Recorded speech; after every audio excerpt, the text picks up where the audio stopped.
Bentall procedure is done for disease involving the root of aorta and aortic valve. Aorta is the largest blood vessel supplying oxygenated blood to the whole body.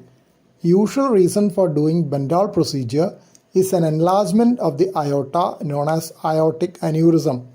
Sometimes it may also be done for a break in the inner lining of aorta known as aortic dissection. In both cases, there can be associated leak of the aortic valve between the aorta and the left ventricle. Left ventricle is the lower left chamber of the heart which pumps blood into the aorta. When the aortic root is replaced, the coronary arteries which arise from the aortic root have to be re-implanted in the composite graft. Composite graft means an artificial graft for a portion of the aorta which is removed along with an artificial aortic valve. Coronary arteries are blood vessels supplying blood to the heart muscle. Thank you for watching this video.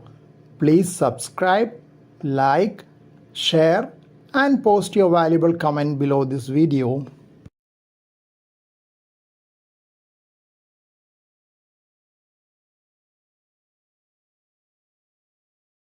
Kindly press the bell icon after that for getting all updates.